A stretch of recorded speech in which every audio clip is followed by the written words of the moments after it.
실전에 강해지는 키워드 수학 강혜성쌤입니다. 어떻게 잘 지내셨나요? 네, 오늘은 여러분들 그렇습니다. 슬럼프 두 번째 시간이죠. 슬럼프 첫 번째 시간에는 쌤이 얘기했던 부분들 잠깐만 짚고 가도록 할게요. 갑자기 공부가 안 돼요. 집중이 안 돼요. 저는 작심삼일이에요. 맨날 이러면 안 되겠죠. 이런 얘기들을 너무 많이 들어요. 너무 많이. 중요하게 알아야 할 점은 슬럼프가 오는 것은 당연하다라는 거예요. 사람이잖아요. 기계 아니잖아요. 알파고 아니잖아. 그렇기 때문에 절대로 스스로 자책하시면 안 돼요. 아, 난 왜 이러지? 나 맨날 작심삼일이야. 이렇게 자책할 필요가 없다라는 거야. 그럼 어떻게 해야 되냐? 이유를 찾아야 되겠죠. 왜 슬럼프가 오는가? 슬럼프 이유가 두 가지가 있다고 했었어요. 그쵸? 너무나도 평범한 일상, 방학. 선생님 또 최근에 메시지를 받았는데 어떤 친구가 선생님 저는 2주 계획을 잡았는데 2주가 되기 전에 포기했어요. 이런 친구를 많이 있더라고요. 그쵸? 너무 평범해서 그래. 아침에 일어나죠. 근데 학교 안 가는 친구도 있죠. 그런 친구 보통 어떻게 해요? 한 11시 일어나서 밥 먹고 나서 준비하고 씻고 하면 1시부터 시작이야. 그런 일상이 반복되면 몸은 편안해져. 하지만 마음은 불편합니다. 그런 일상이 반복되면 역시 슬럼프가 생기고 두 번째는 이런 경우죠. 너무나도 긴장된 일상.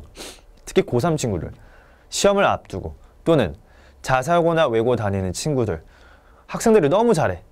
그래서 내가 공부한 만큼 성적이 안 나와. 그래서 요 두 가지 중에 어떤 케이스인지 먼저 여러분이 좀 분류해봐라 라고 했었습니다. 자, 그래서 결국 슬럼프라고 하는 건 선생님이 어떻게 정의했냐면 무언가 어떤 분위기가 계속되는 일상에서 오는 무료함이에요. 그렇죠? 무료함. 무료함이 뭐냐면 되게 무기력해지는 거야. 나 하기 싫어. 이런 거야, 그냥.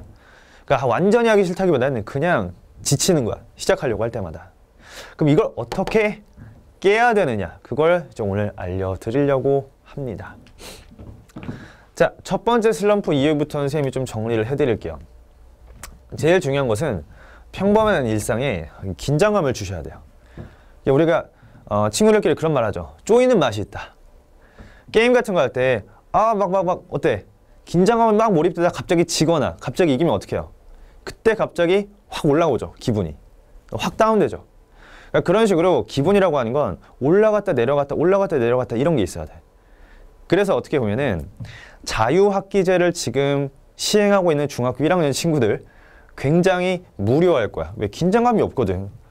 적어도 중간고사나 기말고사가 있으면 이게 막 주변에서 막 공부해 그리고 나도 공부해야 될 것 같은 이런 느낌이 있기 때문에 긴장감이 생겨요. 근데 그런 긴장감이 없으면 사람은 무료해집니다. 그래서 그럴 때 여러분들에게 추천해주고 싶은 방법들이 있어요. 기본적으로 현실이 너무 평온하고 너무나도 평범하기 때문에 긴장감을 주기 위해서 요거 시간과 공간을 다시 설정해야 돼요. 말은 복잡한데 간단히 얘기하면 계획을 잡고 실행하기랑 그 다음에 여러분들이 공부하는 공간 자체를 바꿔보라는 거야. 그래서 가능하면 시간에 리듬감을 주고 공간을 바꿔보는 것이 필요하다. 특히 고3이 되기 전에 다양한 시도를 해봐야 됩니다. 선생님 지금 이 얘기를 하는 이유는 뭐냐면요. 고3이 됐을 때 가장 많은 친구들이 좀비가 돼요. 좀비. 실제로 막 좀비가 된다는 게 아니야. 바이러스가 뇌에 퍼진다 그게 아니라 실제로 자기가 공부하는 패턴이 계속해서 익숙하다 보니까 그게 지치는 거야. 질리는 거야. 그래서 그때를 위해서라도 여러분들이 중학교 때 그리고 고등학교 1학년, 2학년 때 굉장히 다양한 시도를 해보셔야 돼요. 분명히 뭔가 지치는 타이밍이 있을 거야. 그치? 그때 어떤 식으로 그것을 벗어날 것이냐 그 연습들에 대해서 잠깐 얘기해 드릴게요. 사실 이 네 가지 말고도 할 얘기는 되게 많아요. 가장 핵심적인 거 네 가지를 잡아보았습니다. 첫 번째는요. 일간, 주간 테스트를 봐야 돼요. 일간 테스트라고 하는 건 매일매일 테스트를 보는 거죠. 간단해요. 여러분들이 푼 수학 문제집이 있을 거야. 그 문제집에서 틀렸던 것만 싹 모으세요. 모으는데 15분이면 끝나요. 15분. 15분 정도면 여러분들이 틀린 문제 다 모을 수 있어. 공책에다가. 그러고 나서 그걸로 자기 전에 한 번 더 테스트를 보세요. 그리고 주간 테스트는 여러분들이 계획을 세워놓은 월요일부터 시작해서 일요일까지 끝나는 그 날에 반드시 여러분들이 했던 내용들 중에서 틀린 문제도 있죠. 그거를 다시 모아서 한 번 더 보세요. 두 번째는요. 장소를 바꿔서 공부하기입니다. 선생님이 가장 추천하는 거예요. 장소를 바꿔서 공부하세요. 선생님이 고등학교 1학년에서 고등학교 3학년 때까지 장소를 굉장히 여러 군데 왔다 갔다 하면서 공부를 했어요. 근데 그 이유가 뭐냐면 어떤 한 공간에서 공부하면은 사람이 그냥 지쳐요. 어떤 친구들이 엉덩이가 늘러 붙을 때까지 공부하라고 하는데 선생님 추천하지 않아요. 아, 지치기만 해. 그러니까 그게 되는 친구들이 있고 그게 안 되는 친구들이 있는데 선생님은 그게 잘 안 됐거든. 그러니까 오래 앉아 있는 건 되는데 오래 앉아서 공부하면 뭔가 지쳐. 그래서 그때 어떻게 하냐면 여러 군데 장소를 돌아다니는데 선생님은 특히 이런 식으로 했어요. 여러분들이 혹시 공공도서관이라고 들어본 거 있으신가요? 공공도서관? 각 지역에 보면은 공공도서관이라고 해서 한 500원이나 1000원 정도 주고 카드를 발급받은 다음에 가서 공부할 수 있는 시설이 있어요. 근데 그 시설을 선생님은 추천합니다. 왜냐하면 거기 가면 학생뿐만이 아니라 공무원 시험 준비하는 사람들 또는 고시 공부하는 사람들 정말 각양각색의 사람들을 볼 수 있어요. 근데 우리가 친구들끼리 공부하다가 또는 혼자 공부하다가 그런 사람들이 정말 열심히 공부하는 걸 보면 거기서 동기부여 받는 게 있거든. 그래서 선생님은 2주마다 토요일, 일요일 날 항상 거기 가서 공부를 했어요. 단점이 있었다면은 시설이 조금 안 좋았어. 시설이 조금 안 좋아서 그게 조금 싫긴 했어. 짜증도 나고. 그래도 거기에서 사람들이 진짜 앉아서 공부하는 거 보면 뭔가 동기부여 받는 게 있어. 그리고 이제 이거는 선생님이 좋아하는 방법은 아닌데 이거를 또 좋아하는 친구들도 있어서 얘기해 드릴게요. 장소 중에서 여러분들 카페 있죠? 네, 카페 가서 열린 공간에서 공부하는 걸 좋아하는 친구들은 카페에 가서 공부하길 추천합니다. 특히 대학가 카페. 대학가 카페 가면 엄청 시끄러워요. 근데 오히려 그런 그 분위기에서 이어폰을 꽂고 사람들이 왔다 갔다 하는데 대학교 친구들 중에서 카페에서 공부 열심히 하는 친구들이 있거든. 그런 데서 공부하면 또 도움이 되기도 합니다. 장소를 바꿔서 공부해 보시는 거. 세 번째, 요거 빼뜨리면 안 돼요. 뭐냐면 선생님이 평범한 일상에 긴장감을 주라고 했지 공부를 하지 말라고 한 적은 없어요. 그래서 매일 하루에 2시간씩 필수 과목은 공부하면서 하고 싶은 책, 그러니까 무언가 읽고 싶은 책 이런 걸 읽어보는 게 도움이 돼요. 특히 그런 거 아세요? 시험 시간에 철학책 읽으면 되게 잘 읽혀요. 예, 그런 식으로 읽어보던가 또는 자기가 무언가 읽고 싶었던 자기 개발서 또는 누군가의 회고록 이런 게 있을 수도 있어. 만화책을 읽으라는 거 아니에요. 절대로. 무협지 읽으라는 얘기 아니에요. 자기가 그냥 어느 정도 도움이 될 수 있는 책을 이때 읽어보는 것도 도움이 돼요. 무작정 공부한다고 되진 않거든. 쉴 때 이런 거 읽어보는 게 꽤 재밌어요. 단 계획을 짜서 해야 돼요. 계획을 짜서. 예를 들어서 내가 하루에 적어도 2시간은 반드시 수학을 공부해야 되라고 하면 그건 공부해야 돼. 싫더라도. 그거 하고 나서 내가 2시간은 책 읽어야지 라고 계획을 짜고 이렇게 하는 건 괜찮습니다. 네 번째 역시 중요합니다. 일주일에 한 번은 나에게 휴식 시간을 줘야 됩니다. 특히 이거 남학생들 잘 들으세요. 남학생들 중에서 열심히 밤 늦게까지 공부하고 나서 11시부터 컴퓨터 서핑해야지 들어갔다가 게임 해가지고 새벽 4시에 끝나는 친구들 되게 많아. 근데 그러지 말라는 거야. 차라리 어떻게 해?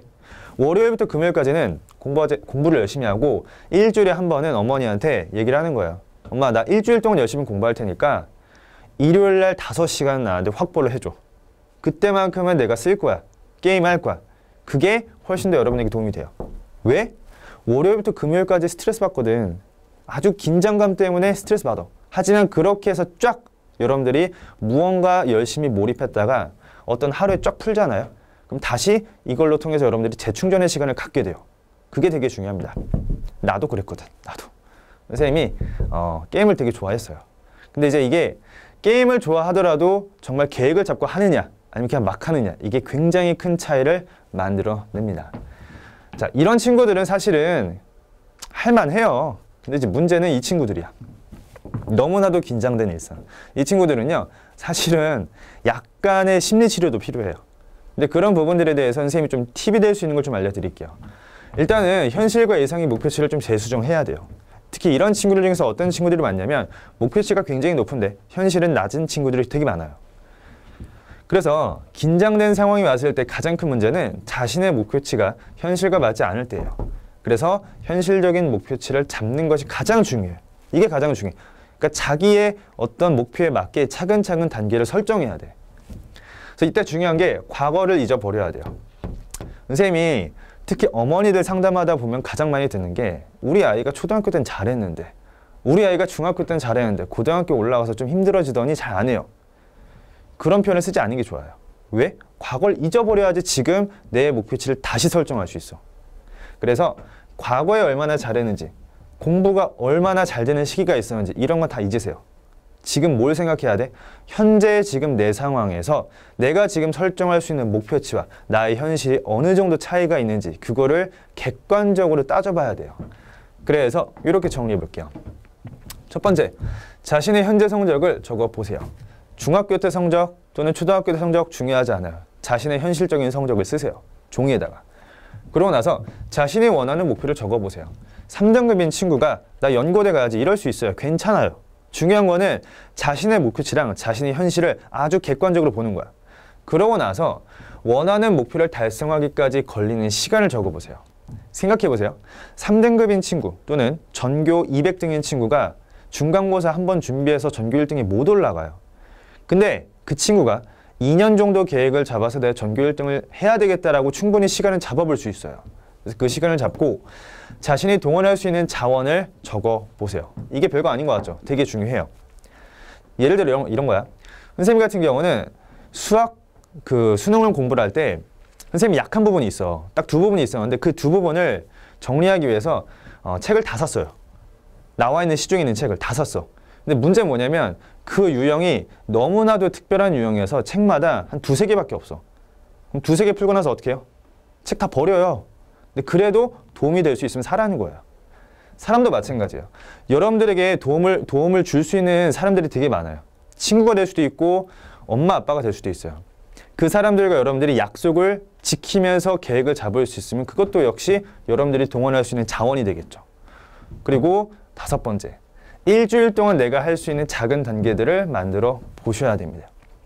보통 이 두 번째 슬럼프가 오는 친구들은 굉장히 큰 목표를 생각하려다 보니까 내가 감당이 안 돼서 힘든 거거든. 근데 그러면 안 돼요. 내가 지금 이렇게 해서 뭔가 목표를 달성하겠다라고 잡았으면은 그 목표를 달성하기까지 일주일 동안 내가 할 수 있는 가장 현실적인 단계를 잡아야 됩니다. 하루에 단어 30개 외우기, 수학 문제 10문제 풀기 이런 것들을 잡아서 오로지 그 목표에 차근차근 여러분들이 실행을 해 나가는 거야. 그리고 그 시간 동안 절대로 다른 생각들은 하시면 안 돼요. 왜? 그럼 또 힘들어지거든. 내 현실적 상황을 생각하면은 왠지 목표를 달성하기 힘들 것 같거든. 근데 그러지 말고 내 현실적인 상황에서 할 수 있는 것들을 차근차근 하고 그것들을 하나씩 미션이라고 생각하고 해결해 나가다 보면 어느 순간 여러분들은 여러분들의 목표치에 충분히 달성할 수 있는 단계가 만들어질 거예요. 6번째는 아까 말한 대로 공간을 바꿔보기입니다. 특히 자사고 친구들이나 또는 특목중 또는 특목고 친구들, 그 친구들하고 같은 공간에 있을 때 스트레스 많이 받을 거예요. 그러지 마시고 나오세요. 나와서 자기가 혼자서 공부할 수 있는, 그리고 자신이 가장 집중이 잘 되는 공간들을 여러 군데 찾아보세요. 그게 충분히 여러분들에게 도움을 줄 수 있습니다. 자, 이렇게가 여러분들에게 드리고 싶었던 슬럼프에 대한 솔루션이었고요. 나중에 선생님이 시간이 되면은 슬럼프를 극복한 여러 가지 사례들이 있어요. 그 사례들을 좀 더 구체적으로 말씀드릴 수 있는 시간을 가져보도록 하겠습니다. 실전에 강해지는 키워드 수학 강혜성쌤이었습니다.